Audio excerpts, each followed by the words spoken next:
السلام عليكم ورحمة الله وبركاته.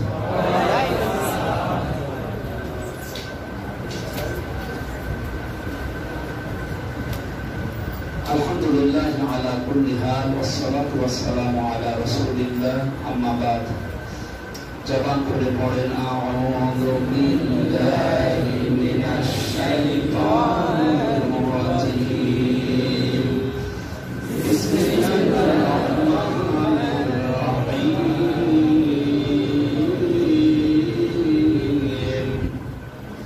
وإذ قال ربك للملائكة إني جاعل في الأرض خليفة. صدق الله العظيم. عن أنس رضي الله تعالى عنه قال قال النبي صلى الله عليه وسلم أفضل دينار انفقه على عياله ودينار انفقه على دابة في سبيله ودينار انفقه على أصحابه في سبيل الله. رواه الترمذي. درود شريف পড়ছি اللهم صل على محمد وعلى آل محمد كما صليت على إبراهيم وعلى آل إبراهيم إنك حميد مجيد.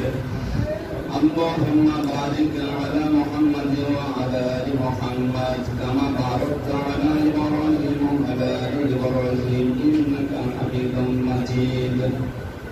الحمد لله. জীবনের পৌরসভার নতুন তেতুলিয়া কেন্দ্রীয় জামে মসজিদ কমিটি কর্তৃক আয়োজিত এলাকায় যারা কবরে আছে বিশেষ করে তাদের রুহের মাগফিরাত কামনায় মসজিদের উন্নয়ন করবেন। মহাবিশ্বের মহাবিশ্বর আমাদের মালিকের মুখের পবিত্র বাণী করারিকারী এখান থেকে কিছু শোনার জন্য যে আল্লাহ আমাদেরকে ময়দানে বসার তৌফিক দিলে খুশি হয়ে বলছে আলহামদুলিল্লাহ। এই আয়োজনটা প্রাণবন্ত করার জন্য যারা চেষ্টা চালিয়েছেন বিশেষ করে মসজিদের সম্মানিত সভাপতি আপনাদের এলাকার সন্তান আলেমের দিন বড় ভাই মাওলানা আব্দুল কাদের জিহাদি এতক্ষণ পর্যন্ত কোরআন কারীম দিয়ে কথা বলার আসলে কথা ছিল যা আমার সাথে সবসময় বলছিলেন, কিন্তু আপনারা ধারা পাল্টিয়ে দিয়েছিলেন। আপনাদের চুয়াডাঙ্গার সন্তান আলেমে দিন মুফাসসির কোরআন মাওলানা আবু জাফর ফারিক ভাই তার কথাগুলো যতটুকু শুনলাম আল্লাহ যেন আমল করার তৌফিক দেন। উপস্থিত আছেন হাসাদা কামিল মাদ্রাসার সম্মানিত প্রিন্সিপাল হাজার হাজার আলেমের উস্তাদ অধ্যক্ষ মাওলানা আখতারুজ্জামান দামাত বারকাতুল মোলালিয়া। এখানে উপস্থিত আছেন আমাদের অভিভাবক জীবননগর পৌরসভার সম্মানিত মেয়র জননেতা জনাব জাহাঙ্গীর আলম দামাত বারকাতুল মোলালিয়া।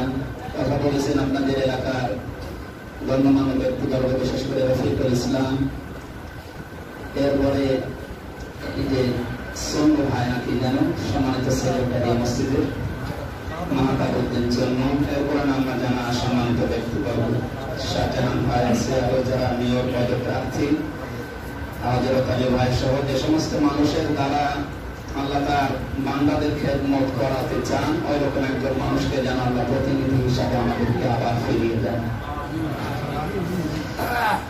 ধর্ম নির্বিশেষে এই অনুষ্ঠানে যারা যোগ দিয়েছে আরেকবার বলেন আলহামদুলিল্লাহ। দরুদ আর সালাম পড়ছি আমাদের নবী মুহাম্মদ রাসূলুল্লাহ সাল্লাল্লাহু আলাইহি ওয়াসাল্লামের প্রতি। যেহেতু সময় খুব কম, তো আযান পড়ে দেবেন, একদম নির্ধারিত সময় আযান দিয়ে নামাজ পড়ে দেবেন। ইয়াওমা লা ইয়ানফাউ মালুন ওয়ালা বানুনা ইল্লা মান আতাল্লাহা বিকলবিন সালিম।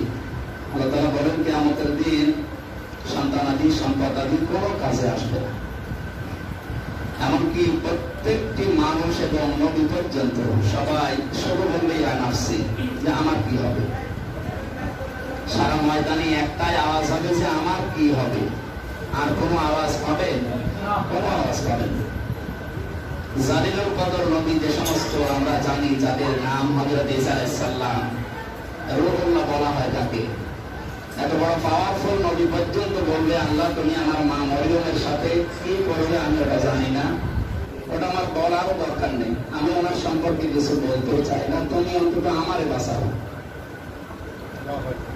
ইব্রাহিম নবীর মতো এত বড় পাওয়ারফুল নবী, তিনিও বলবেন আল্লাহ আমার বাবা আজবের সাথে তুমি কি করবে ওটা আমার দেখার দরকার নেই, আর আমারও বলবো না, তুমি আমি একটা কথাই বলি, তুমি আমারে বাঁচাও। মানে চিন্তা করেন তো, পাওয়ারফুল নবী যেখানে নিজের মায়ের কথা বাবার কথা বলে যাচ্ছে, সেখানে যে কাজগুলো আছে ওই কাজগুলোর উপরে, তাই কাজ সম্পর্কে আজকে আমরা কথা বলবো ইনশাআল্লাহ।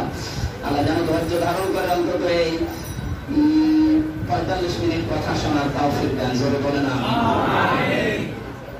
একটা আওয়াজ হঠাৎ করে ভেসে আসবে, কোন দিক থেকে কোনো আওয়াজ নিয়ে আসা, সব নিরাশা, একটা আওয়াজ ভেসে আসবে, রব্বি হাবলি ইয়া উম্মতি।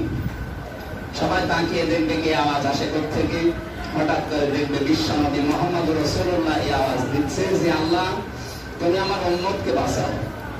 তিনি কিন্তু বলবে না যে আমার নেককার উম্মতদেরকে বাঁচাও, বলবে, কথা বুঝতেছেন, যে অথবা আব্দুল কাদের জেলানিকে বাঁচাও, রাবিয়া বসরিকে বাঁচাও, এরপরে জনায়েদ বাগদাদিকে বাঁচাও, এই কথা বলবে না।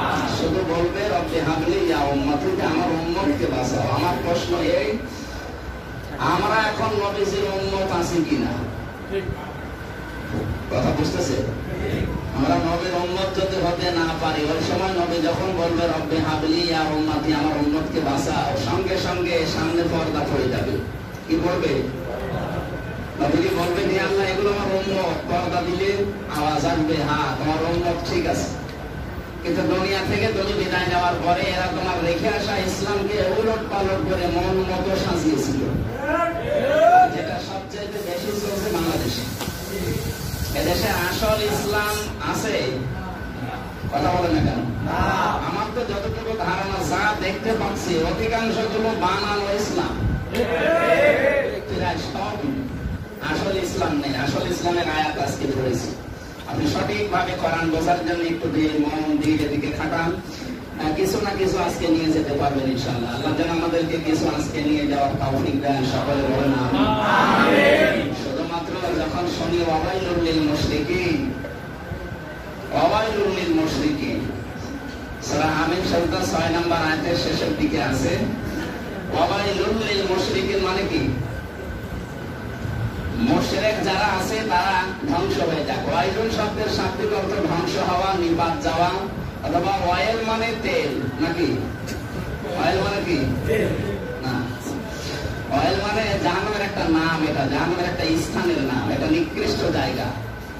অন্যান্য জায়গাগুলো এই ওয়াইল নামক জায়গা থেকে আল্লাহর কাছে পানা চায় যে আল্লাহ তুমি আর যেখানে যা করো অন্তত ওয়াইলের কাছে নিয়ে যেও না।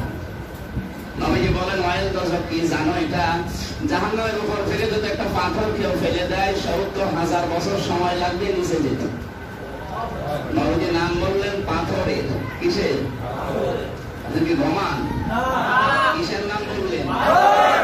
যদি তোলার নাম বলতেন, আপনি 5 তলা বিল্ডিং এর উপর থেকে একটা পাথর 1 কেজি আর 1 কেজি তোলা ফেলে দেবেন, আগে বলবে কোনটা?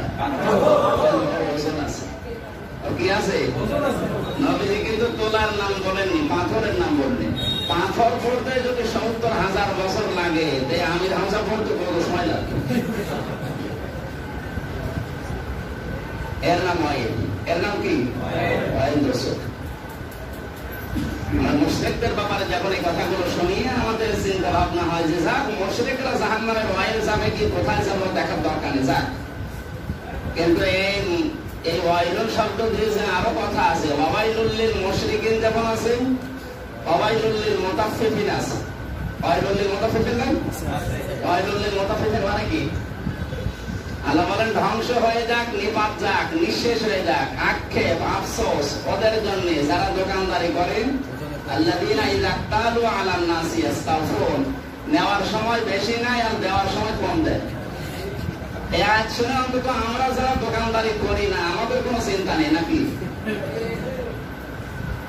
এই আয়াত পর্যন্ত কি আমি যে বললাম বুঝেছেন? এ পর্যন্ত মুশরিকদের ব্যাপারে যখন বললাম ওয়াইলুল লিল মুশরিকিন, যে মুশরিকরা ধ্বংস হয়ে যাক, এ বরদোয়া দিচ্ছে কে? আল্লাহ। আমরা খুশি না বেজার? খুশি, আমরা তো মুশরিক না। যখন আল্লাহ বললেন ওয়াইলুল লিল মুতাফফিফিন, যারা ওজনে কম বেশি করে তারা ধ্বংস হয়ে যাক, আমরা খুশি না বেজার। কিন্তু শব্দটা খেয়াল করেন, আল্লাযীনা ইযা তালু আলান নাসি ইস্তাগফুর ওয়া ইযা কালুহুম আও ওয়াজানুহুম ইউখসিরুন। ওরা নেওয়ার সময় ঠিক মতো নেয়, কিন্তু দেওয়ার সময় ঠিক মতো দেয় না। এই নেওয়ার দেওয়া শুধু দাঁড়ি পাল্লা না, যারা দোকানদার যারা ব্যবসায়ী, এটা শুধু তাদের ক্ষেত্রে না, এটা প্রত্যেকটি মানুষের জীবনে মেলানো যায়। বিশেষ করে যারা শিক্ষকতা করে, এরা কিন্তু নেওয়ার সময় সারা জীবন অনেক কিছু নিয়েছে। কি 1 থেকে মাস্টার্স পর্যন্ত লেখাপড়া করে এরপরে চাকরি নিয়েছে, কেউ ডক্টরেট করে বিশ্ববিদ্যালয়ে যারা আছে। এই মানুষগুলো সারা জীবন বিভিন্ন জায়গা থেকে যেভাবে নিয়েছে ওইভাবে কিন্তু আর দেয় না। ক্লাসে পড়াতে গেলে ওইভাবে আর ডেলিভারি দেয় না, তখন বলে প্রাইভেট পড়া লাগবে অথবা কোচিং করা লাগবে। তাহলে ওয়াইলুল মুতাফফিফিনের ভেতরে এরা নেই। এই যে এখানে যে খতিব বা ইমাম আছে, এনারা সারাটা জীবন লেখাপড়া করে এনার দায়িত্ব কি 7 দিন গবেষণা করবে এলাকা নিয়ে, তারপর পরিবার, সমাজ এবং রাষ্ট্র নিয়ে। এই 7 দিনে যেগুলো ত্রুটি দেখতে পাবে ওই গবেষণা করে কোরআন হাদিস দিয়ে মেম্বারে দাঁড়িয়ে বলবে, ওইটা মুসল্লিরা পালন করবে। এটা হচ্ছে খতিবের কাজ। এটা কি কিন্তু 7 দিন একাধারে ওগুলো পায়, দেখে, কিন্তু ডেলিভারি দেওয়ার সময় দিতে পারে না। উনিও ওয়াইলুল মুতাফফিফিনের ভেতরে নেই। আমরা যারা আলোচক বক্তা আমরা আরো বেশি আছি।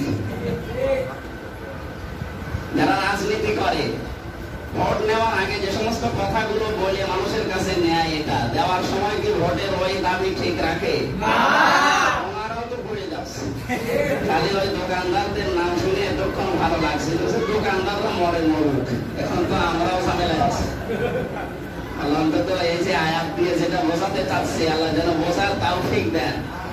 নেওয়ার সময় সত্যি যেগুলো নিচ্ছেন ঠিক ওইভাবেই ওজন করে মেপে মানুষকে দেবেন। যদি কম দেন, আপনার উপরে বরদোয়া দিচ্ছেন সরাসরি কে? আল্লাহ। আপনার বিবেকে কি বলে? আল্লাহ যদি কারো উপরে বরদোয়া দেয়, ওরা তো জান্নাত না দিয়ে পারে না। জান্নাত দেবে না, সবাই বলেন না। আর জান্নাতে না দিলে দেবে কোথায়? আরো জোরে বলেন। জাহান্নামে দেওয়ার পরে যে মানুষগুলো 4 বার চেষ্টা চালাবে বের হওয়ার জন্য, ভালো করে শুনবেন, আমি কথা অল্প বলছি। প্রথম নম্বরে আল্লাহর কাছে বলবে। কার কাছে?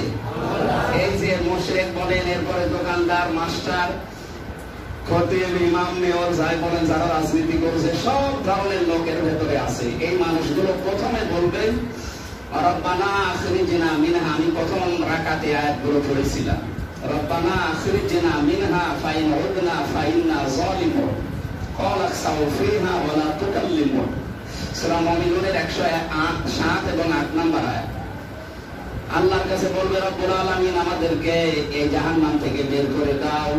একবার যদি বের হতে পারি, কোনদিন আর তোমার অবাধ্য হব না, আর জুলুম করব না। আল্লাহ তাআলা ধমক দিয়ে বলবেন, এখানে থাক, বের হওয়ার জন্য কোনদিন কোনো কথা বলবি না। সরে বলেন নাউযুবিল্লাহ। জান্নাতে না দিয়ে আল্লাহর লানত প্রাপ্ত হয়ে যদি জাহান্নামে যায়, আর প্রথমে কার কাছে বলা লাগবে বের হওয়ার জন্য? সবাই বলে দ্বিতীয় নম্বরে বলা লাগবে জাহান্নামের দারওয়ান ফেরেশতা যিনি আছেন, তার নাম মালিক। নাম কি? মালিক। কোরআনে কারীম জানিয়েছে, ওয়ানাদাউ ইয়া মালিক লিয়াকুদি আলাইনা রাব্বুকা ক্বালা ইন্নাকুম মাকিসুন। এটা আছে সূরা যুখরুফের 77-78 নম্বর আয়াত।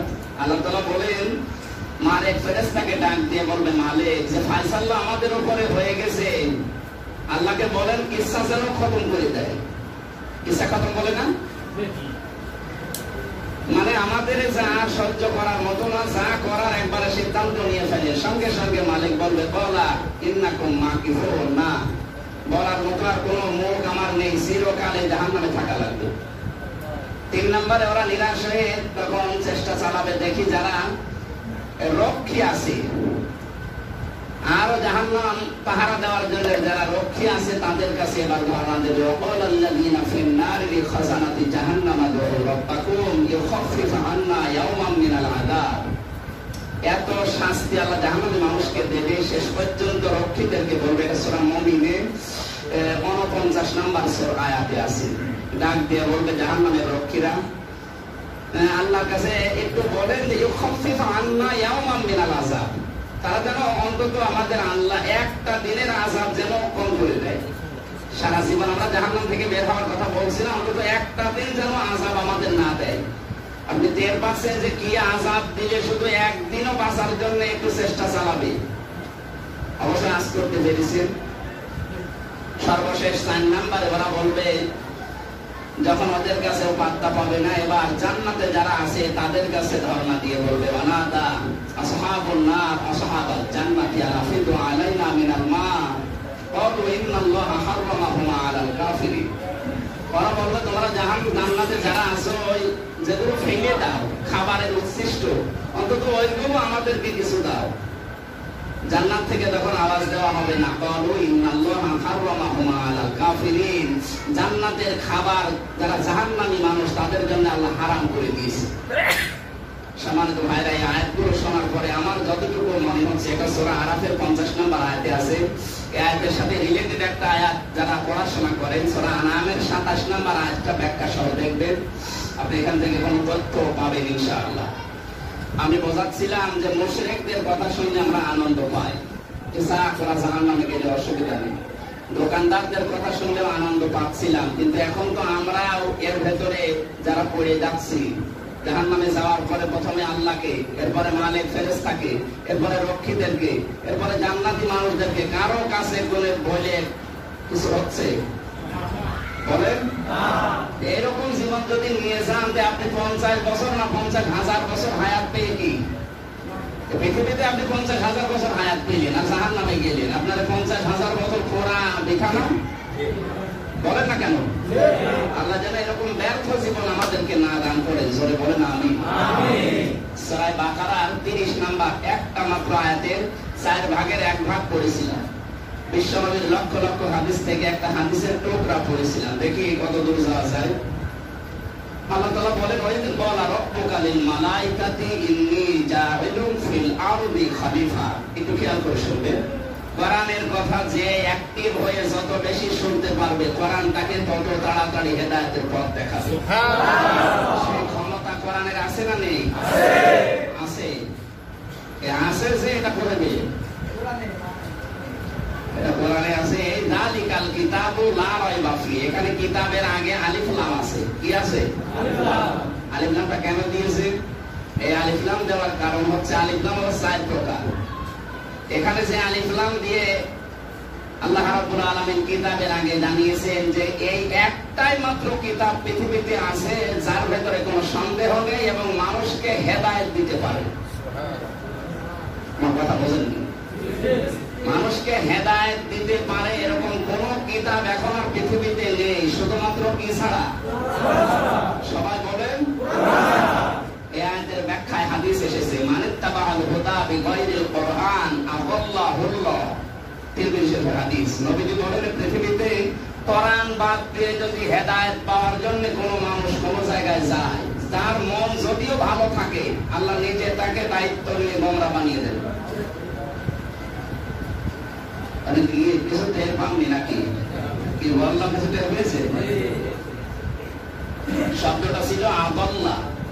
নবী যদি দল্লা শব্দ দিতেন, দল্লা ইয়াদুল্লু সুলাসি মুজাররাদের কায়দা, তাহলে বাংলা অর্থ আসতো আপনি নিজেই নিজেকে পথ ভ্রান্ত করে ফেলেছেন। যখন আদাল্লাহ আসবে বাবি ইফাল থেকে, রুবাইয়ের কায়দা, তখন বাংলা অর্থ দাঁড়াবে আপনি হয়তো ভালো নিয়তে গিয়েছিলেন, কিন্তু কোরআনে কারিম সেখানে ছিল না, কোরআনের কর্মসূচি সেখানে নেই। এজন্য কোনো ভালো জায়গায়ও যদি আপনি ভালো নিয়তেও যান, কিন্তু কোরআন না থাকে, আর পৃথিবীর সব আছে, কিন্তু আল্লাহ আপনাকে দায়িত্ব নিয়ে গোমরা বানাবে। এবার বলছি, হেদায়েতের একচ্ছত্র মালিকানা কার? আল্লাহ। তিনি যদি বলেন আমি তোকে গোমরা বানাবো, তাহলে আর কেউ হেদায়েত দেওয়ার মতো আছে? না। সবাই বলেন আছে? না। হ্যাঁ, যে যেখানে আছে, আমার মামা আসে, ওখানে জায়গা পেলে বসেন, পরে আসেন, আমরা অন্তত 15-20 মিনিটে শেষ করে দিচ্ছি। কথাগুলো একটু অ্যাক্টিভ হয়ে শোনেন। এই হাদিস থেকে আমরা যেটা বের করতে পারি, সবাইকে উদ্দেশ্য করে বলছি, আমি যখন কথা বলি অন্যান্য সময় আলাদা, কিন্তু আমি যখন কথা বলি আল্লাহর কসমে মসজিদে বসে বলছি আমি আমার ঈমান থেকে কথা বলি। কারণ ঈমান থেকে যদি কেউ মানুষ অ্যাক্টিভ হয়ে কথা বলে তার ওই কথা মানুষের অন্তরে গাঁথে। আমার নিজের জন্য যেমন বলছি, প্রত্যেকটি মানুষকে আমি মনে করছি প্রত্যেকে এখন আমির হামজা। নবীজির আদল্লাহ শব্দের ব্যাখ্যা আমি যা বুঝেছি, কোরআন যেখানে নেই, যে দলে কোরআন নেই, যে পীরের কাছে কোরআন নেই, ওটা যদি আমার বাবার দরবারও হয় আর আমি যদি ওখানে ভালো হওয়ার নিয়তে যাই, আমাকে খারাপ বানাবে কে? কেন? তাহলে আজকে এখান থেকে সিদ্ধান্ত নেওয়া যায় না যেখানে কোরআন নেই ও দরবার যত দামি দরবার হোক আমি যাব না? যেই দলে কোরআন নেই ও দল যদি আমার বাবাও তৈরি করে আমি ওখানে যাব না। এবার একটু আওয়াজ হালকা দেন, এত জোর বলার দরকার নেই। কথা যদি এরপরও আপনি না বোঝার ভান করে থাকে, তাহলে আমার মনে হয় আপনার চামড়া গন্ডার চাইতে মোটা। আমার দাদা বলছিল একবার যে এক লোক গন্ডারকে কাতুকুতু দিয়েছে, 3 দিন পরে এসে দেখে হাসতেছে। কি তোমার প্রথম কাতুকুতু দিলাম, হাসলে না, আজকে হাসতেছে। গন্ডার বলছে ভাই 3 দিন পরে টের পেলাম যে কে যেন কাতুকুতু দিয়েছে। গন্ডার চামড়া ভেদ করে কাতুকুতু লাগতে সময় লাগে কয়দিন? আর আমাদের সারা জীবন, সে ছোটকাল থেকে তো কাতুকুতু দিয়ে আসছে। হাদিসের ব্যাখ্যা বহু জায়গায় বলেছে, কিন্তু মানুষ না মানে না, আবেগ নিয়ে চলছে। এটাতে গোমরা হচ্ছে। এখানে বলছিলাম যে আসল ইসলাম আমরা হারিয়ে ফেলেছি। মানানো ইসলাম চলছে বিশ্বে বেশি, কারণ আমরা কোরআনের কাছে যাই না। কথা বলেন না কেন? আহ্বান জানাবো আপনি হাদিসটা মেনে চলেন, নয়তো আপনি যত বড় পীর সাহেবের মুরিদ হন আপনি হেদায়েত পাবেন না। কারণ হেদায়েত আল্লাহ রেখেছে কোথায়? সে কোরআন থেকে একটা আয়াত, ফেরেশতাদেরকে আল্লাহ বলেছিলেন ইন্নী জাইলুন ফিল আরদি খলিফা, অবশ্যই আমি পৃথিবীতে খলিফা পাঠাবো। কোথায়? প্রিন্সিপাল সাহেব কাজ দিয়েছিলেন, আমি ওই সূত্রটা এখানে ধরেছি যে ইন্নী অবশ্যই আমি জাইলুন ফিল আরদি খলিফা, খলিফা পাঠাবো কোন জায়গায়? জমিনে।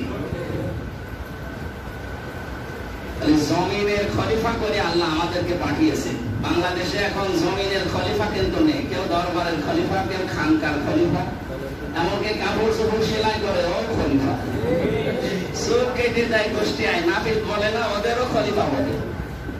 খলিফা কি এই?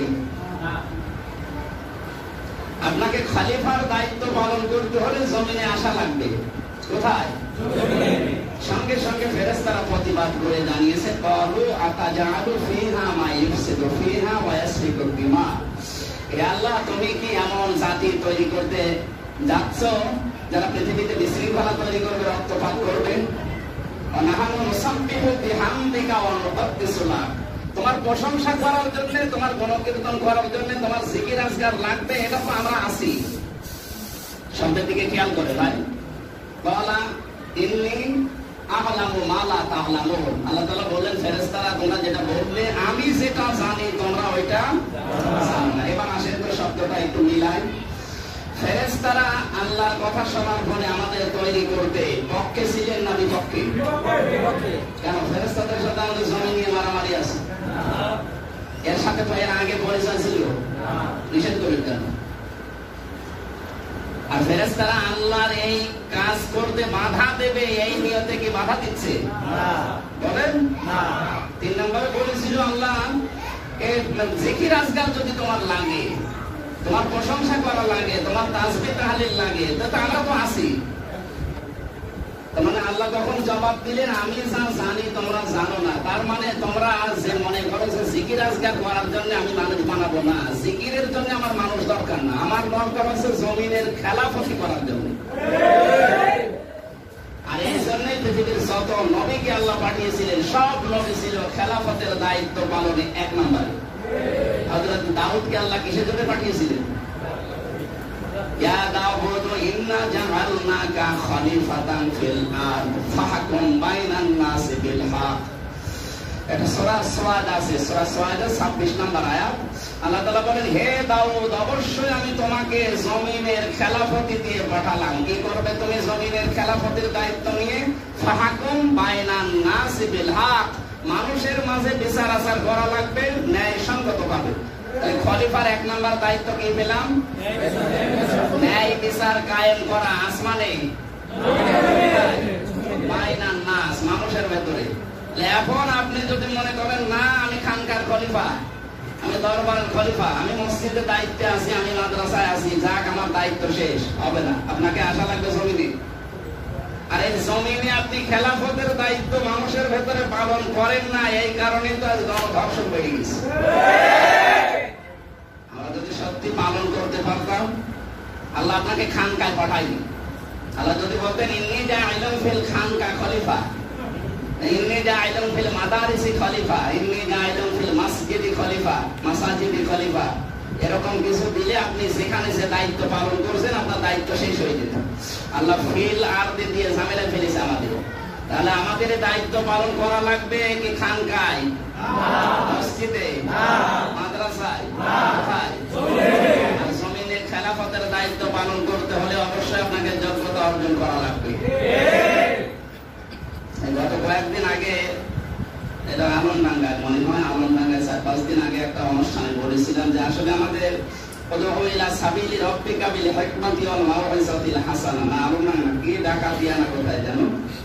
মানুষকে যদি আপনি ডাকতে চান, জ্ঞানের কথা দিয়ে, সমৃদ্ধ শালী কথা দিয়ে ডাকতে হবে। এখন আপনার নিজের ভেতরেই কিছু নেই, ডাকবেন কি দিয়ে? সুতরাং যুগের বাস্তবতার সাথে চাহিদা যেটা চাই ওইটা আপনাকে আগে অর্জন করা লাগবে। এখন বিশ্বে সবচাইতে বেশি যেটা চলে সেটা হচ্ছে জ্ঞানের যুদ্ধ। কিসের? 3 প্রকার খরচে আল্লাহর কাছে জবাব দেওয়া লাগে না। হাদিস যেটা পড়েছিলাম, আল্লাহর নবী বলেন প্রথম নম্বরে দুনিয়ার ময়দানে যারা খরচ করবে, আফদালু দিনারুন ইনফাকুহু আলা আয়ালিহি, যারা তাদের পরিবারস্থ লোকদের জন্য খরচ করবে, ওই টাকার হিসাব আল্লাহ নেবেন না। দ্বিতীয় নম্বরে দিনারুন ইনফাকুহু আলা দাব্বাতিন ফি সাবিলিহি, জিহাদের ময়দানে সরঞ্জামাদি কিনতে যেগুলো লাগে, জিহাদের ময়দানের অস্ত্র শস্ত্র কিনতে যদি আপনি খরচ করেন, ওই টাকার হিসাব দেওয়া লাগবে না। এখন পৃথিবীতে সবচেয়ে বড় জিহাদ কি দিয়ে করা যায় বলেন তো? বই দিয়ে। কি দিয়ে? সবাই বলুন। সুতরাং আপনি যদি বই কেনেন ইসলাম প্রচার করার জন্য, ইসলাম কায়েম করার জন্য, ইসলাম প্রতিষ্ঠা করার জন্য, আপনি যদি ইন্টারনেট কেনেন, মনে করেন ওয়াইফাই লাইন নিয়েছেন, মাসে 1000 টাকা বিল দেওয়া লাগে, এই ওয়াইফাই লাইন যদি ইসলাম প্রসারে যদি ব্যবহার করা হয়, তাহলে এই টাকার হিসাব আল্লাহর কাছে দেওয়া লাগবে না। অনেকে মনে করছে এটা তো দুনিয়ার কাজ, যাদের মাথায় মগজ আছে অবশ্যই টের পাচ্ছেন আমি কি বলতে চাচ্ছি। তাহলে আপনার এই ইন্টারনেটের টাকা, ফেসবুকের টাকা, এই ওয়াইফাই লাইনের টাকা, এইটাও কিন্তু এখন আলা দাব্বাতিন ফি সাবিলিহি, আল্লাহর রাস্তায় খরচ করছে জিহাদের সরঞ্জামাদি কেনার জন্য। এটা তো এখন বড় জিহাদ চলছে, বিশেষ করে মিডিয়ার মাধ্যমে। 3 নম্বরে, এটা যদি আপনি না পারেন,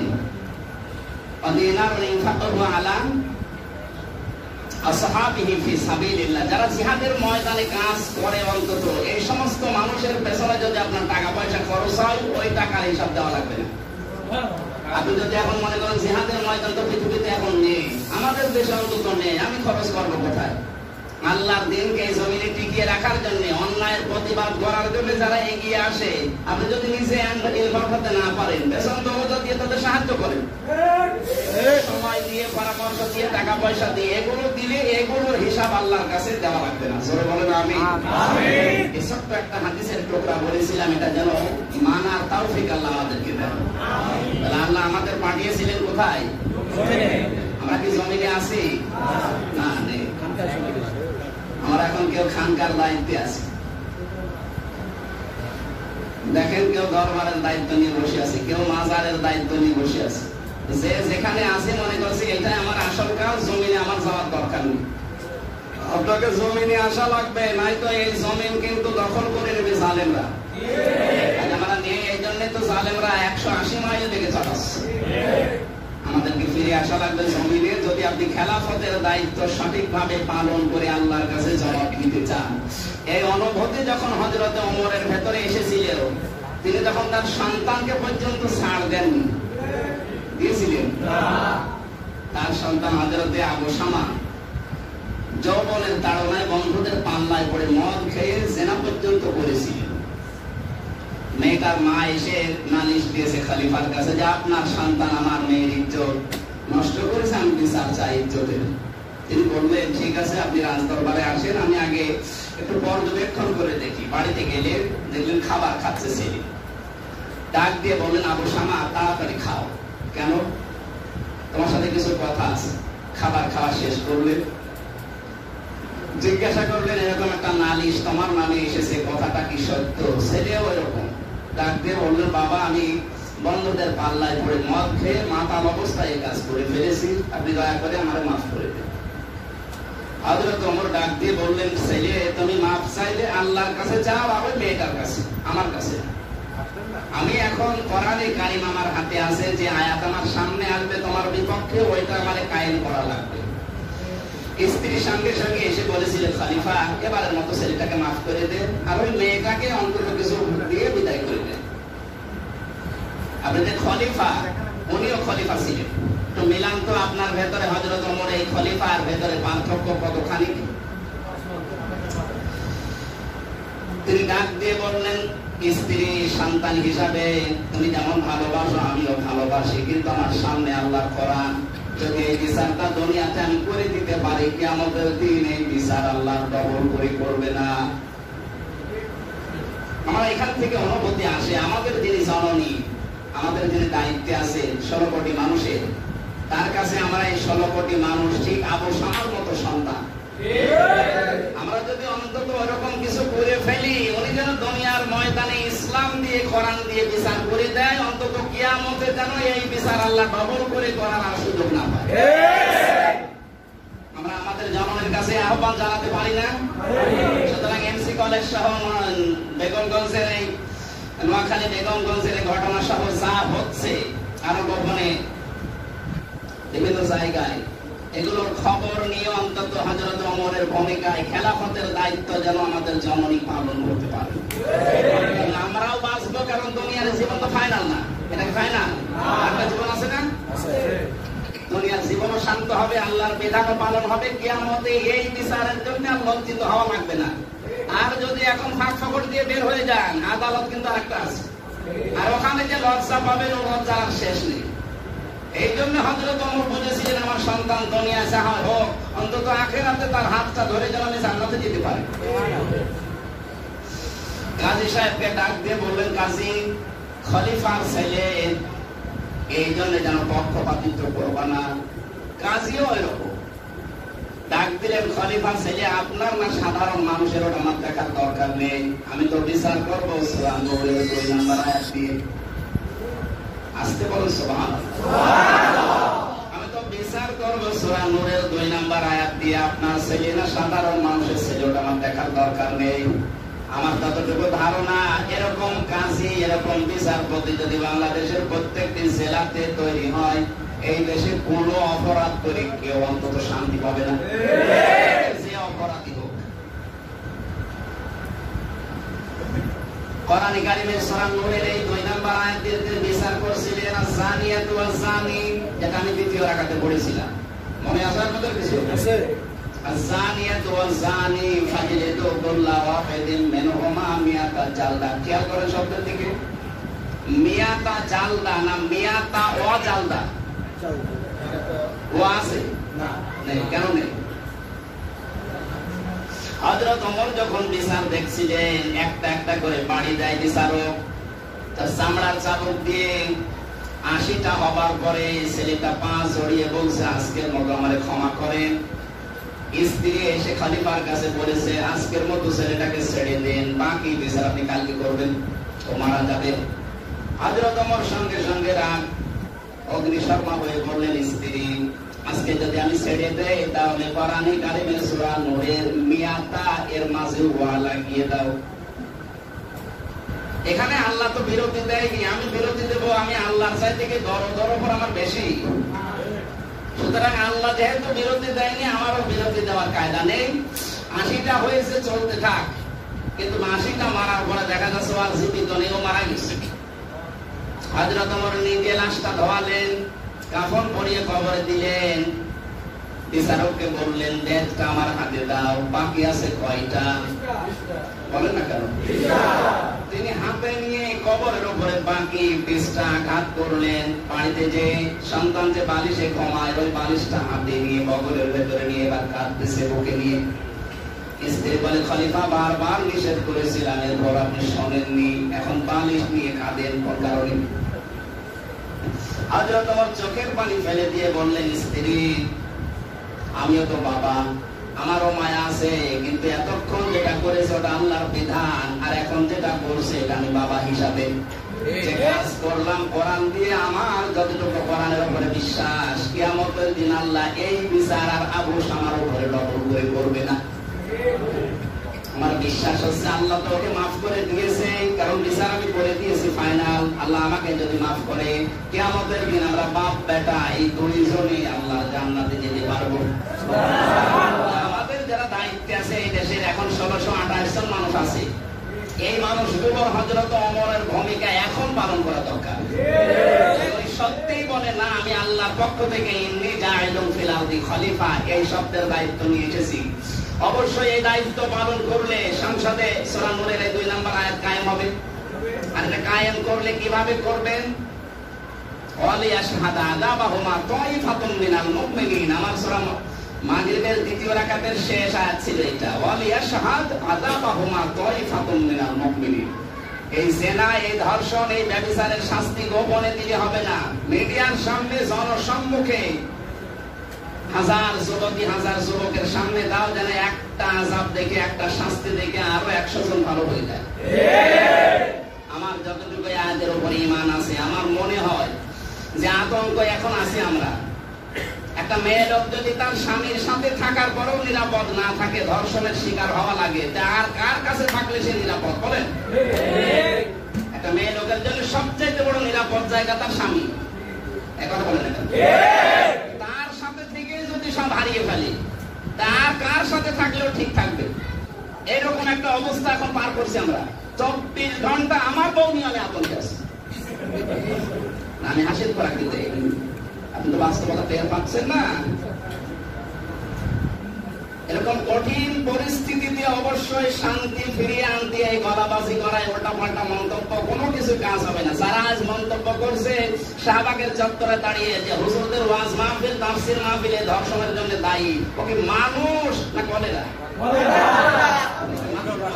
বিবেক আছে? আজও আমার মনে হয় তাফসীর ওয়াজ এতটুকু আছে, এই জন্য ওরা এখনো নিরাপদে আছে। ওদেরও নিরাপদে থাকার কথা না, কারণ ওরা যে জিনিস বইলে বের হয়।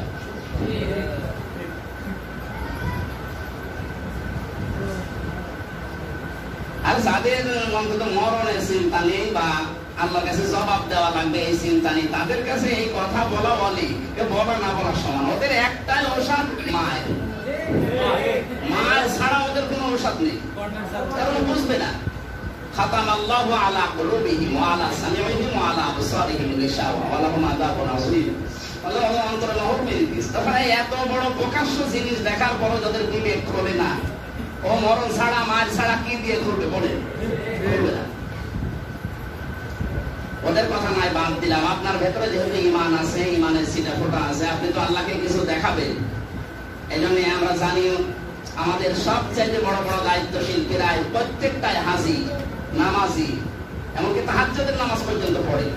সুবর্ণ সুযোগ এখন যাচ্ছে বাংলাদেশের 16 কোটি মানুষের দল মত এখন আর নেই, সবাই ধর্ষণের বিরুদ্ধে। সবাই ধর্ষণের বিরুদ্ধে না? কারণ আপনিও 2 দিন পরে সব হারিয়ে ফেলবেন, এই জন্য আপনাকেও সোচ্চার হওয়া লাগবে।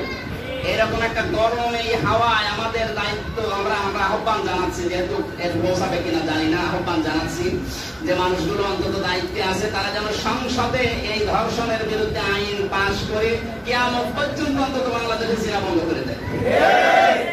আর এটা বন্ধ না করার পথ তৈরি করে যদি আন্দাজে আইন করা হয় তাও হবে না। এটা জেনা, বিশেষ করে জেনা, ব্যভিচার, এরপরে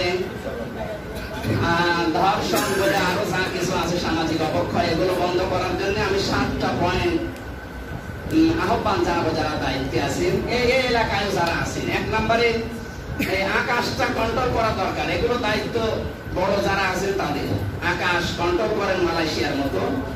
মালয়েশিয়া দেশের আকাশ কিন্তু কন্ট্রোল, বাইরের কোন উল্টা পাল্টা যে আকাশ সংস্কৃতির নামে যেগুলো আসে এগুলো আসতে পারে না ওই দেশে।